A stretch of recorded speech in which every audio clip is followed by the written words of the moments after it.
And the boys, he would never like music. Now for you.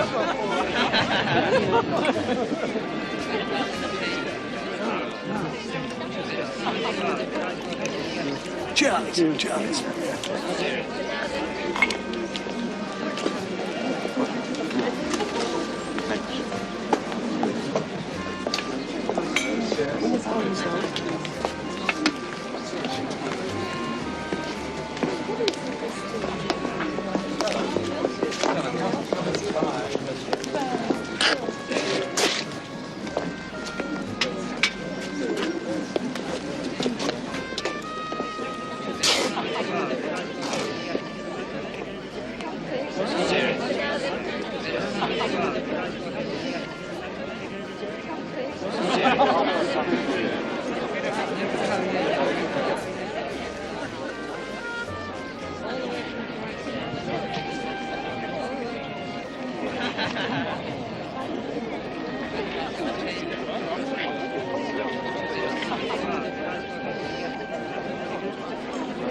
Harry! Well, Hello. good to see you. Yeah, sure. I will find that mistake. Yes, you know, in the bag went under the other. Somebody, you sent your man round for my bag, and we got mistaken. No, you got the wrong man. No. What? So once again, my darlings, thank you. Thank you, and thank you. Please don't thank us anymore, Miss Lestrange. We really were only doing our job. Work that became the greatest of pleasures, Miss Lestrange. And for you to invite us here to the Embassy Garden Party. Well, more than kind. Foolish darling. How easily you are pleased. My country only wanted to repay you for rescuing one of its humble citizens from... who knows? Ah, but here comes its representative. Randolph, darling, I should like you to meet the man responsible for rescuing your poor Werner from the kidnappers.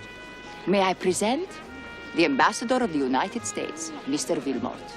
And this is Mr. Blunt, the famous private investigator. How do you do, sir? Delighted, Mr. Blunt. Oh, yes, and this is his little assistant, Miss Robin. Son. Robin Son. How do you do? Again, a pleasure. And now you must please excuse me. I must go to a fitting for my crown. Crown. For the Mary Queen of Scots. Oh, your film. Lass of the Heather. So sad. And then tomorrow I lose my head. Imagine. Yes. Adieu, my friends. We will meet again, I'm sure. Isn't she spiffy? Yes. We are very proud to welcome Miss Lestrange as one of our newer citizens. And we are very grateful to you both for helping her avoid abduction. We aim to satisfy in the shortest space of time. Still, Miss Robinson, 24 hours is quite a record. It has impressed me sufficiently to the extent that I'd like to present you with another little matter that has cropped up. A professional matter. Well, it's probably nothing. It's just that, well, are you free tomorrow at 3:20? Yes. Good. Good. Shall we come to the embassy, sir? No. No, I'd rather like to take a look inside a British private investigator's office. I'll pay you a visit. Thank you. Thank you.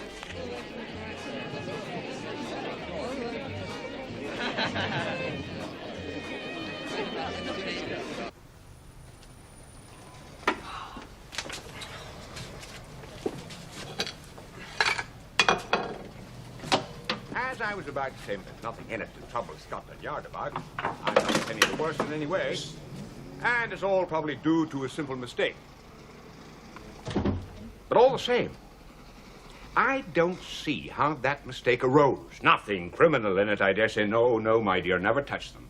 But I'd just like to get things straightened out. Makes me mad not to be able to see the whys and wherefores. Quite so.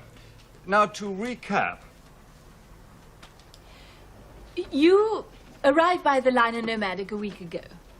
In some way, your kit bag and the kit bag of another gentleman, Mr. Ralph Westerham, whose initials are the same as yours, got mixed up. You took Mr. Westerham's kit bag and he took yours. Mr. Westerham discovered the mistake immediately, sent round the bag to the embassy and took away his own. Quite right, Miss Robinson. Perfect. The two bags must have been practically identical. And with the initials R.W. being the same in both cases, it's not difficult to understand that an error might have been made. I myself was not aware of what had happened until my valet informed me of the mistake, and that Mr. Westerham, oh, he is a senator, and a man for whom I have a great admiration, had sent round for his bag and returned mine. Then I don't see... Oh, but you will, Mr. Blunt. You will. Yesterday, at our little party, and just before I joined you and your charming Miss Robinson, I ran up against Senator Westerham. I mentioned the matter to him jestingly, and to my great surprise, he didn't seem to know just what I was talking about. When I explained, he denied the story absolutely. He had not taken the bag off the ship in mistake for his own. In fact, he had not traveled with such an article amongst his luggage. What an extraordinary thing. Mr. Blunt, it is an extraordinary thing. There seems no rhyme or reason in it. Why, if anyone wanted to steal my kit bag, he could have done so easily enough without resorting to all this roundabout business. And anyway, it was not stolen, but returned to you. On the other hand, if it was a mistake, why use Senator Westerham's name? It's a crazy business, my dear. But just for curiosity, I mean to get to the bottom of it. You say nothing was missing from your bag when it came back into your possession. My man says not. He would know. What was in it, if I may ask? Of course you may, Miss Robinson. My bag contained boots. Boots. Yes, boots. Odd, isn't it? Now, who came for the bag? The other bag, I mean?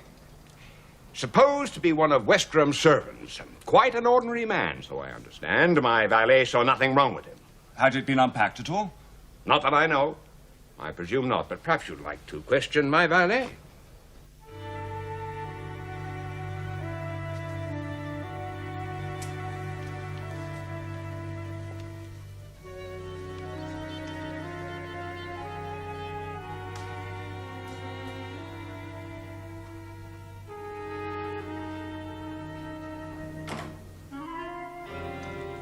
Mr. Richards? Just Richards, sir. Good. Well, shall we sit down? Thank you, sir. It's about this matter of a kit bag full of boots. His Excellency informed me that you'd be calling, but I doubt if I can tell you anything new. Mr. Wilmot was rather upset over the affair. I know that, sir. But I can hardly see why, since no harm was done. Can you be sure of that, Richards? Well, none that I know of, sir. I certainly understood from the man who called for the bag that it belonged to Senator Westerham. But of course, I may have been mistaken. What kind of man was he? Middle-aged, gray hair. Very good class, I should say. Most respectable. Now, I understood he was Senator Westerham's valet. He just left Mr. Wilmot's bag, took away the other. Had it been unpacked at all? Which one, sir? Well, I meant the bag you brought from the boat, but I should like to know about the other bag as well, Mr. Wilmot's own. Had that been unpacked at all, do you fancy? Well, I should say not, sir. No, it was just as I strapped it up on the boat. No, I should say the gentleman, whoever he was, he just opened it, realized it wasn't his, and shut it up again. Nothing missing? No small article? Don't think so, sir. In fact, I'm quite sure. What about the other bag? Had you started to unpack that? Well, as a matter of fact, sir, I was just opening it at the very moment that Senator Westerham's man arrived. I'd just undone the straps. Did you see inside the bag at all? No, we unfastened it together, sir, to be sure no mistake had been made this time. The man said it was all right. He strapped it up, took it away. Boots, was it? Pardon, sir? In the bag. Oh, no, sir. What then? Well, I didn't really notice much. Toilet things, I fancy. I think I saw a tin of bath salts. And you never saw anyone tampering with anything in your master's cabin on board ship, I suppose? No, sir. Nothing suspicious of any kind?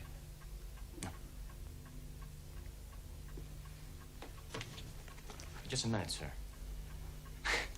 Something's coming back to me. Yes. What? Well, I don't think it could have anything to do with it. But there was a young lady. She was taken queer, just outside Mr. Wilmot's cabin. The sea was cutting up rough, and she looked so frail. I took her inside, so she might recover herself. She asked me to fetch a doctor. So I left her there, whilst I went off to find him. By the time I got back, she seemed almost all right again. Did you discover the young lady's name? Eileen O'Hara. Not tall, with dark hair, just a little foreign looking. You don't think, sir? I don't know what to think, Richards. Was this Miss O'Hara traveling alone? I believe so, sir. And you haven't seen her since you landed? Oh, no, sir. Very well. That will be all for now, Richards. Thank you. For now, sir. Well, I may wish to question you again. After all, Eileen O'Hara came back to you, didn't she?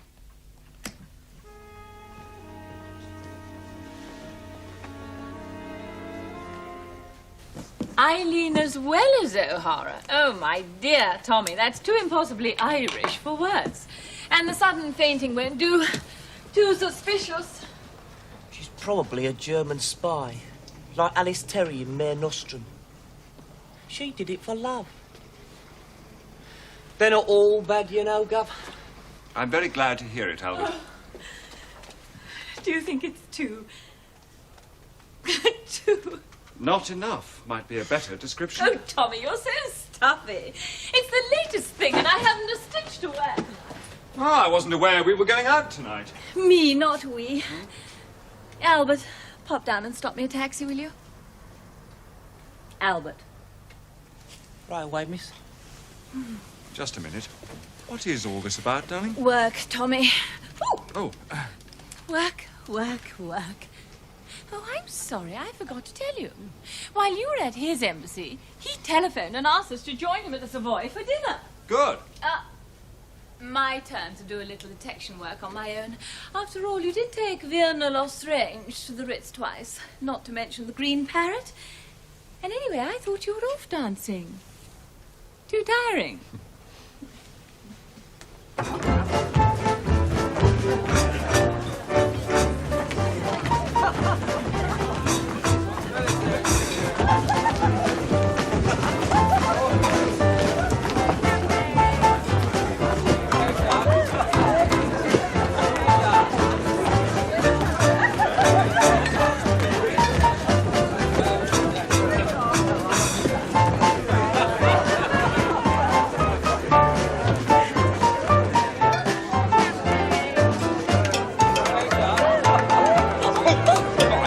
Pardon, my dear.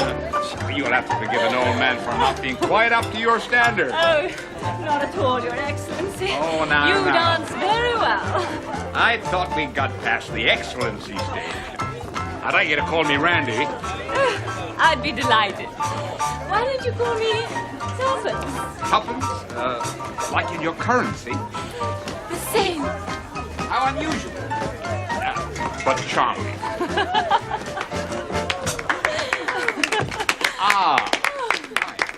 Well, how's about another glass of bubbly, Tuppence? Oh, thank you. That would be lovely. Pack up all my care and woe. Here I go, singing low. Well, certainly an enlightening environment, your green parrot. I'm indebted to you for introducing me to it. Tuppence. I'm only sorry that your friends were unable to come on with us. Yes, that was a shame, wasn't it? Still, I was determined. It's important for an ambassador to be aware of just how British society enjoys itself. I'm just sorry Mr. Blunt couldn't make it tonight. So was he. He'll be so glad to learn that you like it here, though. It's fun, isn't it? Uh-huh.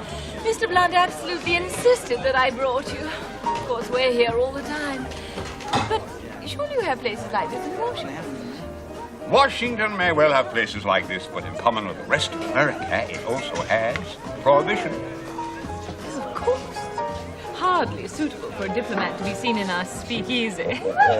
Hardly, yeah. Anyway, Edith, that's Mrs. Wilmot, she shouldn't drink. Oh. It overstimulates her libido. She's the second Mrs. Wilmot, you understand? I see. She's in America at present. Uh-huh. Visiting her mother in Maine. Oh, yes. Isn't that the place that's rather like England? Well, the climate can be similar. Tell me, did Mrs. Wilmot leave this country after your return from the United States? No, we crossed together, spent 2 weeks in Washington, then she went on to Maine, and I returned here alone. Are you going to continue with this interrogation, Tuppence? You won't allow me to pull the wool over your eyes. But I really must be allowed to do a little work if I'm to justify being here. As far as I'm concerned, my dear, you don't need any justification. Fire away. Thank you. Were you involved with anyone on board? A woman, for instance? Tuppence. Oh, Your Excellency, Randy. Oh, I mean, what I meant was, well, anyone suspicious. Trying to get to know you, that sort of thing. No one in particular. There were a few rather high-spirited kids, as I recall. Yes, every night in the ballroom they would cause some sort of exhibition. Drinking heavily. Yes, but more than that, they seemed to be desperate somehow. As if they were living a separate experience. One night they learned who I was, I fancy. They surrounded my table and just wouldn't leave. Huh? I dined in my cabin after that. And that was all? That's all I can remember. What about Eileen O'Hara? Did Richards tell you about her? Funny thing. You know, she'd almost slipped my memory. But I don't see how she could have anything to do with it. Fact of the matter is, I only met her by chance. Apparently, she'd collapsed outside the cabin. And Richards had shown her in, then gone for a doctor. I'd forgotten my cigar case and returned to collect it to find a young woman sitting in my cabin. Richards then appeared with the doctor, but she said she felt better and didn't need it. Richards then helped her to her cabin. Well, that was the last I saw her. How did you learn her name? I always make a point of ascertaining the name of any person with whom I have contact. You don't think she was just pretending to be sick, do you? It has been known. But I think Mr. Blunt will want to speak to your Richards again. Of course. Oh, time to go, Your Excellency. Sebastian. Oh, poor kid. You know, I hate to see that. If that's what drink can do to a young woman, then perhaps our prohibition laws are correct. I think she's taken a little more than alcohol.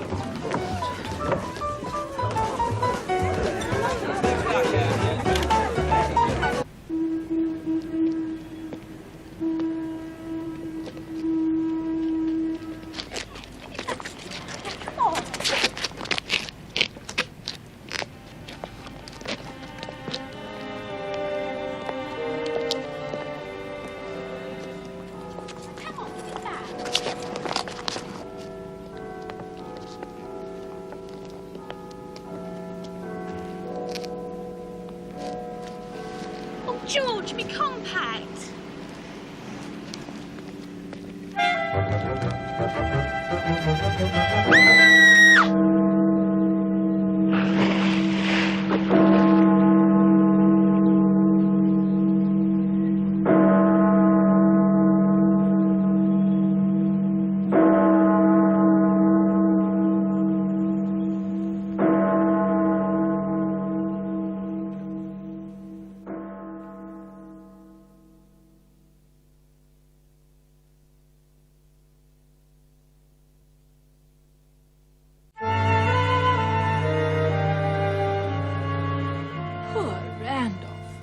I'm sure he'll be very upset. What about poor Richards? Can't you spare any sympathy for him, darling? Oh, yes, of course. I mean, he threw away his life, and that's a tragedy of unhappiness and waste. Must have felt pretty guilty about something there. But he seems satisfied that the balance of his mind was disturbed. Precisely. It's with what it was disturbed and by whom that we have to find out. Oh? And how do you propose we go about it, Watson? You're Watson. I'm Holmes in this instance. And how's that? Because I already happen to know the identity of whom. And whom? I mean, who is it? Can't you guess? Possibly, but I'd hate to be wrong. No, you wouldn't be, darling. I mean, how could it? Tuppence, stop being so mysterious. If you think you know who caused Richard's death, kindly tell me. Don't think, darling. I'm certain. It was you. Oh, thank you very much. Sorry, old thing. Price of our professional prodding. You obviously lit the blue touch paper, and it was a very short fuse. Stop talking like a cheap detective story. Richards told me nothing that he hadn't already told the ambassador. And the only new information that he volunteered, was about that girl. Eileen O'Hara. And do you not think that she might never have remembered her had the ambassador not come back for his cigar case and phoned them together? And that sooner or later, the ambassador himself would also remember her and mention her to us.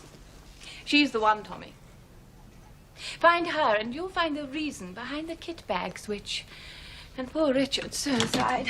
Very good, Watson. Very good. Watson? I'm so awfully pleased to have my own hypothesis confirmed. Any information respecting Miss Eileen O'Hara, known to have travelled from New York to Southampton on board the Nomadic on its last crossing, contact Blunt. Detective agency immediately. 28 Haleham Street. I placed it yesterday, after leaving the embassy. I'm lunching at Poppy St. Albans. She's invited the gals. We may go shopping afterwards. I may be late. Gosh, what a bore for you. I'm sorry. Well, having to sit there whilst those girls rake over those hoary old chestnuts about wartime experiences and the VAD. It may be a bore for you, Tommy, but it isn't for me. We're rather proud of the contribution we made to the voluntary aid detachment. Oh, I say. And it's rather nice occasionally to spend time in the company of one that appreciates us. Enjoy your sandwiches, Tommy, darling. But Tuppence, I didn't really mean to...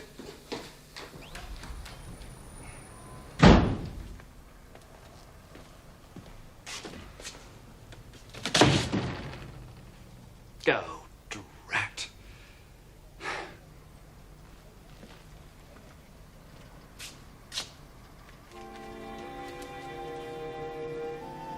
Eileen O'Hara. Not tall, with dark hair. Just a little foreign looking.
I can't go on anymore, Albert. I've got a whole afternoon's typing to do. I'm worn out. All right, Tilly, it'll do for today.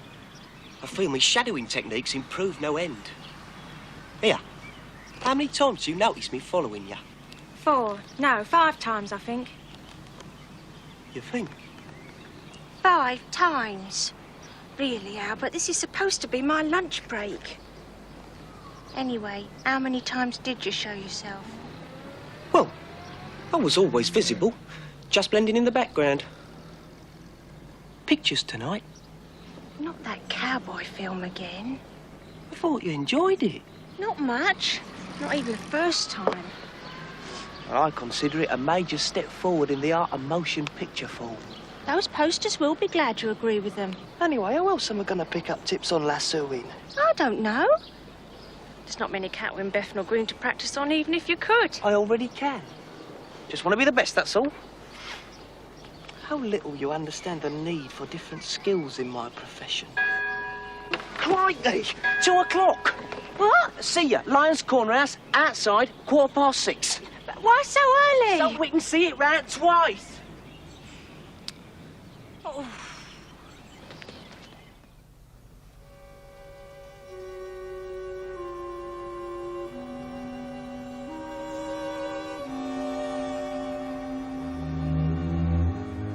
Mr. Blunt. Yes.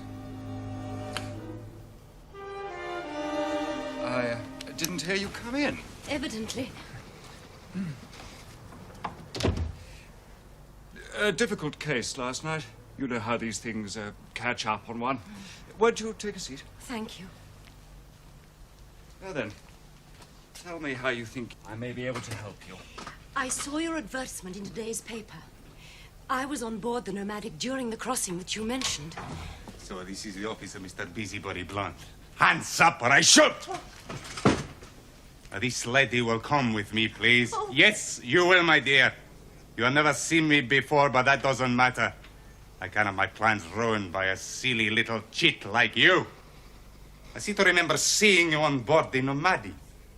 You must have been peering into things that didn't concern you. But I've no intentions of letting you blab any secrets to Mr. Blunt here. A very clever gentleman, Mr. Blunt, with his fancy advertisements. But as it happens, I keep an eye on the advertisement columns. That's how I got wise to his little gam. You interest me exceedingly. Won't you go on? Chic won't help you, Mr. Blunt. From now on, you're a marked man. Give up this investigation, we leave you alone. Otherwise, God help you. Death comes swiftly to those who thwart our plans. No! I've got him! I've got him, sir! I've lassoed him. I've been practising with me lasso in my spare time, sir. Could you give me a hand? He's very violent. You damned idiot, Albert! Why didn't you go for the police? Look at this fool's play of yours. He knew as anything plugged me through the head. It's a jolly lucky escape. Lassoed him in the nick of time, I did. Oh, if Tilly could only see me now. It's wonderful what those chaps can do on the prairies, sir. Yes, well, we're not on the prairies, Albert. We happen to be in a highly civilized city. Now then, my dear sir, what are we going to do with you? I don't understand a word of what you're saying, but I suspect it's not the kind of language to use in front of a lady. You will excuse him, please, won't you, miss? Oh. Do you know, in the heat of this little upset, I've completely forgotten your name. March. I beg your pardon? Cicely March. Oh, I see. What are you going to do with him? Fetch your Bobby now, sir. No. No, I shall let him go this time. Nevertheless, I shall give myself the pleasure of kicking him down the stairs, if only to teach him manners to a lady. My dear sir, I'll just go. Come on, come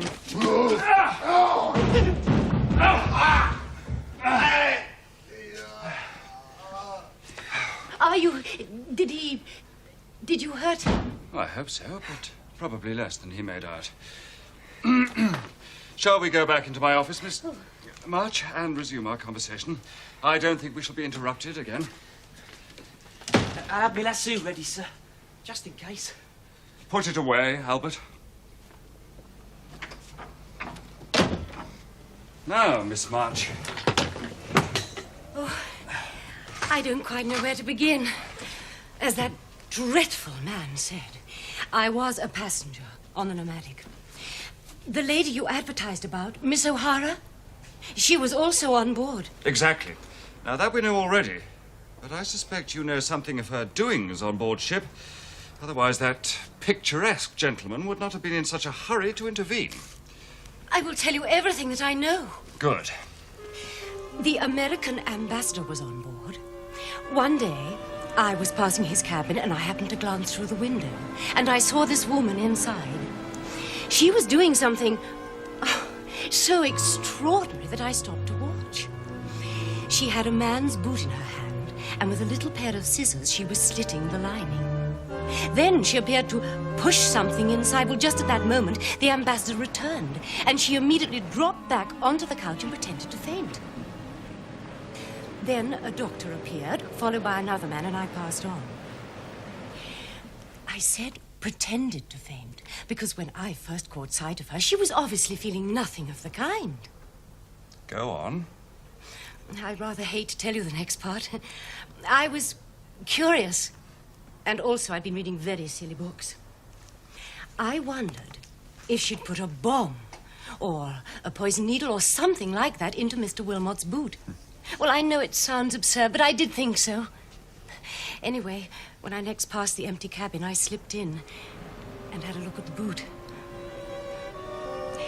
I drew out from the lining a piece of paper. Just as I had it in my hand, I heard the steward returning, so I had it out so as not to be caught. The folded paper was still in my hand. When I got back to my own cabin, I examined it. Mr. Blunt, it was nothing but some verses from the Bible. Verses from the Bible? Well, at least I thought so at the time. I couldn't understand it. I thought perhaps it was the work of a religious maniac. Anyway, I didn't think it worth my while replacing it. So I kept it. And I thought nothing about it until yesterday. Yesterday? I used it to make a paper boat for my little nephew to sail in his bath. As the paper got wet, I saw a queer kind of design coming out all over it. The water had brought out a hidden message. It was a kind of tracing and looked like the mouth of a harbor. Anyway, it was immediately after that I read your advertisement.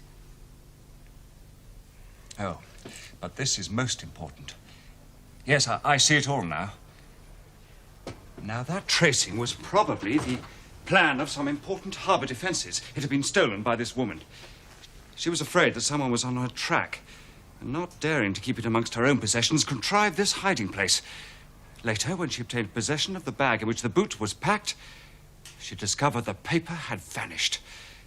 Miss March, have you brought this paper with you? Oh, no. It's at my place of business. I run a beauty parlor just off Bond Street. I'm really the agent for cyclamen preparations in New York. That is why I've just been over there. I thought the paper might be important, so I locked it away in the safe before coming out. Ought not Scotland Yard to know about this? Yes, indeed. Well, shall we go there now, get the paper and take it straight round to Scotland Yard? I'm afraid I'm very busy this afternoon. The Bishop of London has asked me to call in on a case, a curious problem concerning some vestments and 2 curates. Well, in that case, I will go alone. But, as I was about to say, Miss March, the Bishop must wait. I will just leave a few words with Albert. I am very much afraid that until that paper is safely deposited in the hands of Scotland Yard, you are in very active danger. Do you think so? I'm afraid I'm certain of it. Oh, dear. Shall we go?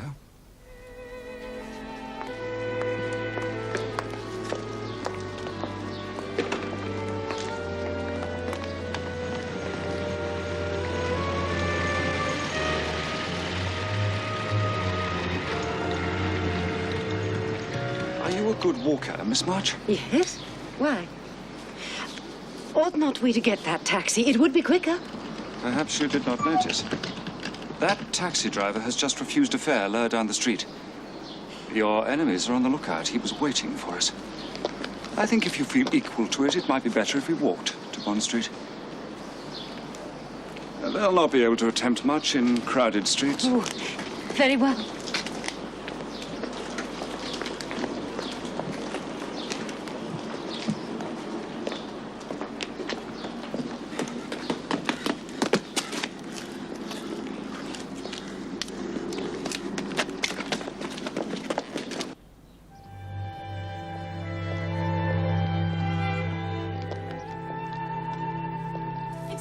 good you're protesting, Tuppence. It's the unvarnished truth. Your life is full and mine's empty. Oh, nonsense, Pop.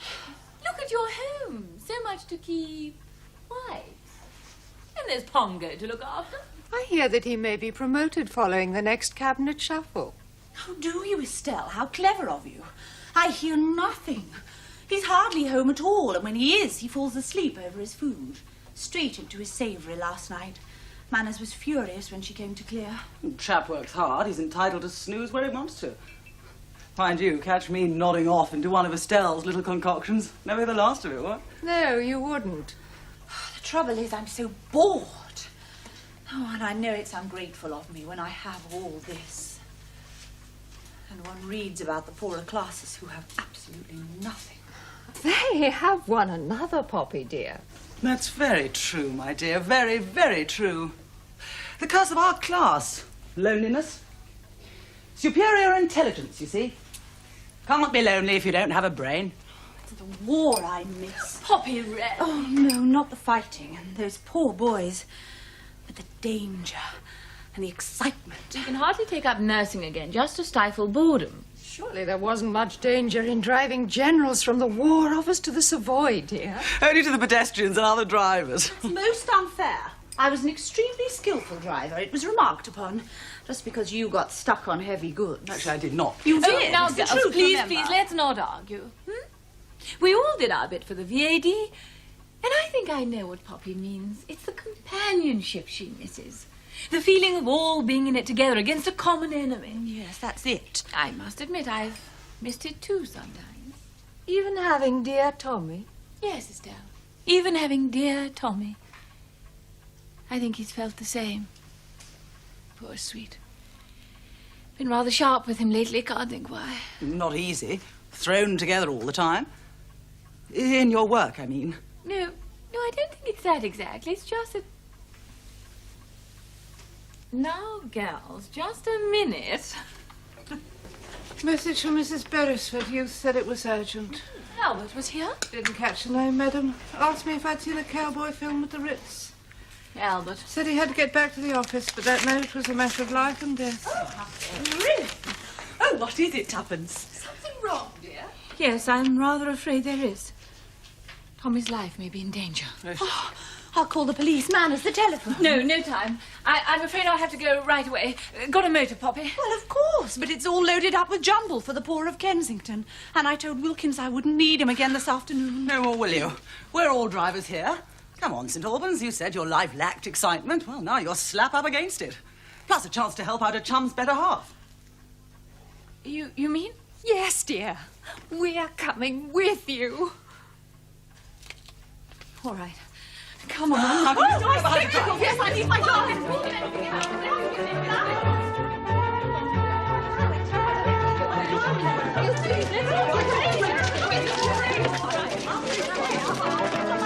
I'll be all right, I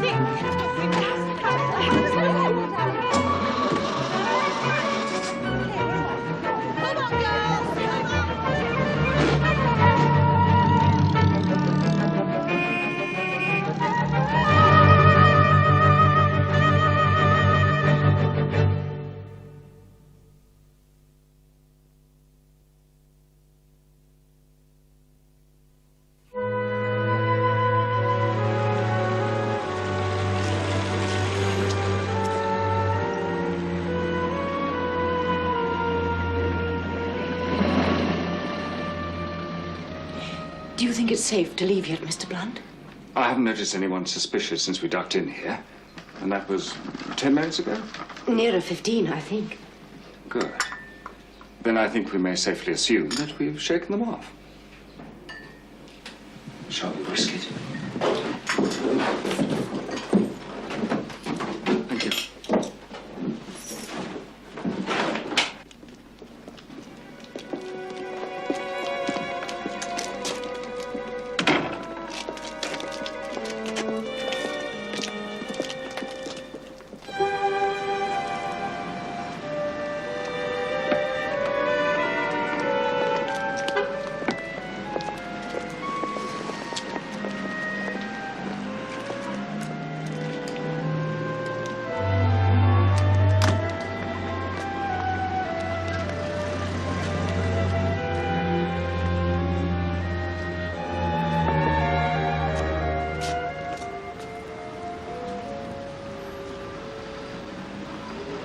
if you'll be kind enough to take a seat, I'll see if Rodrigo can fit you in. I don't have the time to waste. Now, please, now.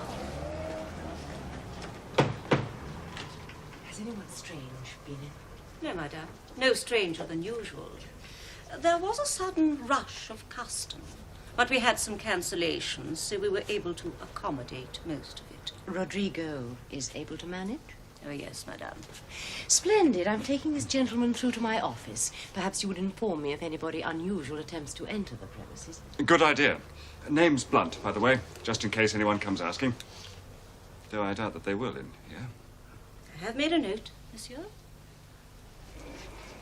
I'm afraid, Mr. Blunt, we have to go through the treatment room to get to my office.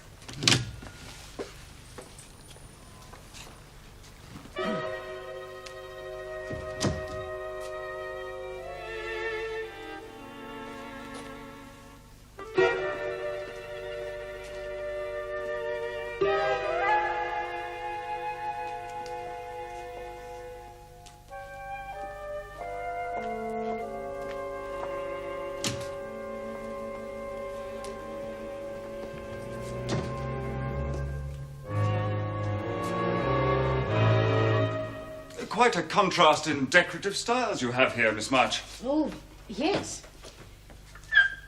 But then one could hardly expect women who wish to be one thing but in reality are another to entrust themselves to an establishment that looked like this throughout. Could one? Isn't that what your profession is all about, Miss March? Hiding the truth? Oh, I mean, cosmetic deception. You know, I should be fascinated to learn what it is that attracts a young woman into such a falsifying type of work.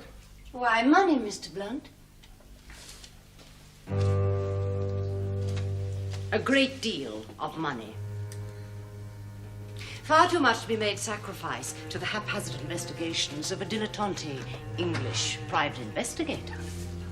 And you, Miss March, are not English, I take it. Though perhaps you'd prefer to answer to O'Hara. Although we're not convinced that you're Irish either. Oui. Oh, forgive me. I am not convinced.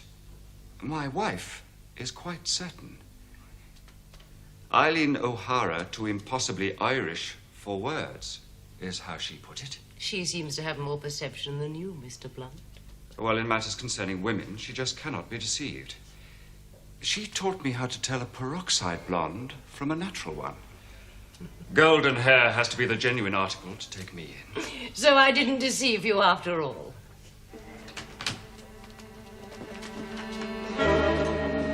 I'm afraid there will be no office boy to help you this time, Mr. Blunt. There's the van in the rear. Good. Cotton wool has far more uses than for just removing face cream. Yes, chloroform, Mr. Blunt. You won't feel a thing once you lose consciousness, and you'll be past feeling anything at all by the time you slip into the river. Rodriguez, would you like to administer it? You can't come in here, madame. Get right here. I insist. Where is he? Tommy! Let him down. Are you all right? Yes, fine, Alfie. Here, minister this to our foreigner friend, would you? Hold your breath, girls. Hello, Tommy, dear. Hello, Estelle. Oh, well, don't turn this puppy. The nick of time, I say. Now, ready.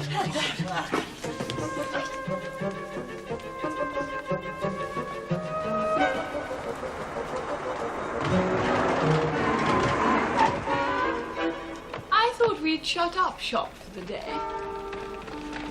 Come on, Inspector, this is the place. Life or death, you know. Sexton Blake, the money on sold out by now.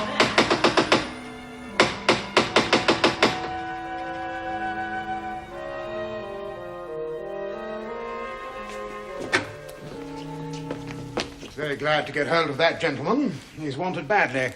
Well done, sir. Hardly recognised you at that get-up, Miss Tuppence. I'm rather glad, Inspector. Not here by chance, I guess? Certainly not. Each move carefully coordinated as ever. Teamwork is everything, don't you agree, Inspector? Most certainly. Yes. And we couldn't have done it without the help of the girl. Well, it was just like the war. The war? VAD. We were all in it together. Used to drive ambulances, that sort of thing. Only the uniforms were different. Yes, I've been meaning to ask you about those. Bobby's Jumble. Though what the poor of Kensington are going to do with Paris gowns, I'm not quite sure. Well, I thought it might cheer them up, take their minds off things. Anyway, they weren't really me. Nor is that mud pack, dear. Mine's set like the Rock of Gibraltar. Time you washed it off, then. Tuppence, dear, should you need us, we'll be outside. Come along, girls. It's been such fun. Thank you. Thank you so much. If there's nothing further, sir, ma'am, I'll return to the office. Several matters arose in your absence which require my preliminary attention. Good day, Inspector. That young chap's got his head screwed on the right way. Acted promptly once he got your wife's telephone call. Told me he'd had the place under surveillance for quite a while.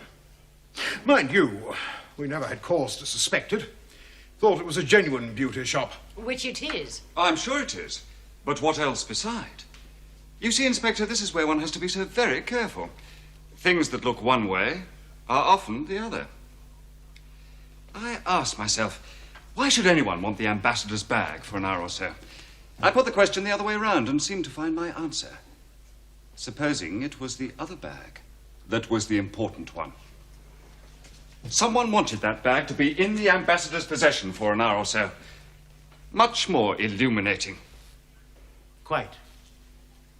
Diplomatic luggage. Not subjected to the indignities of customs examinations. Clearly a case of smuggling. The safe, Tuppence. Richards let something slip when I interviewed him, Miss March. Who? Oh, come now. Richards. The ambassador's valet. The man you and your organization were blackmailing. The man you drove to suicide. It's a curious thing, you know, that when people are desperate, on the brink like Richards, they find it very hard not to tell the truth, no matter how much they try not to. Richards was specific about one thing that he'd seen in the second bag, Miss March. That one thing stuck. Up here. Tuppence, let's see if I'm right.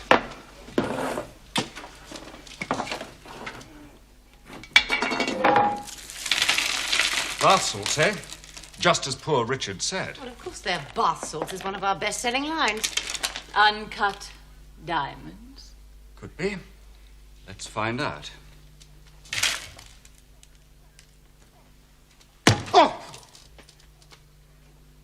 Genuine bath crystal, eh? Nothing more deadly than carbonate of soda. I told you they were genuine. Indeed you did, and so they are. But is bath salts all that is in the tin? Tuppence.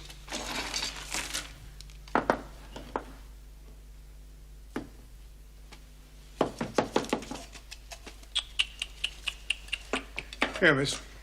Thank you, Inspector.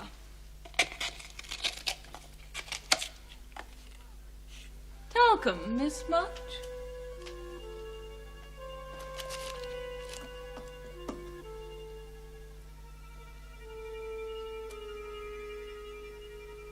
I think not.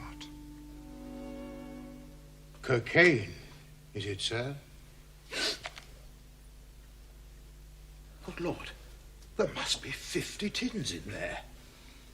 We knew there was a distributing area somewhere near here, handy to the West End and all the bright young things, but we haven't been able to find a clue. Often easier working undercover, Inspector. I'm sure Mr. Blunt would like to explain how we worked it out. Clearly a case of smuggling.